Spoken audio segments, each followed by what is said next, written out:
একটি গামারে ব্লাস্ট থেকে 10 সেকেন্ডে যে পরিমাণ শক্তি নির্গত হয় সেই পরিমাণ শক্তি সূর্য থেকে নির্গত হতে সময় লাগবে 1000 কোটি বছর।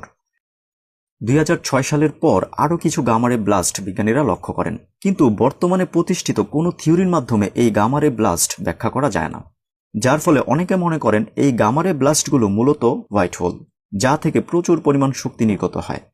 এখন প্রশ্ন, গামারে ব্লাস্ট কিংবা হোয়াইট হোল যে বিশাল পরিমাণ এনার্জি নির্গত করছে, এই বিশাল পরিমাণ শক্তি হোয়াইট হোলের মধ্যে আসলো কোথা থেকে?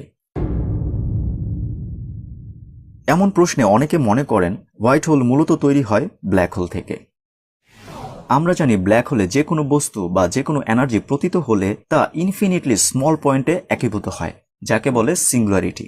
এখন এখানে সমস্যা হচ্ছে ইনফিনিটলি স্মল বিষয়টি থিওরিতে সম্ভব হলেও প্র্যাকটিক্যালি বা বাস্তবে সম্ভব নয়।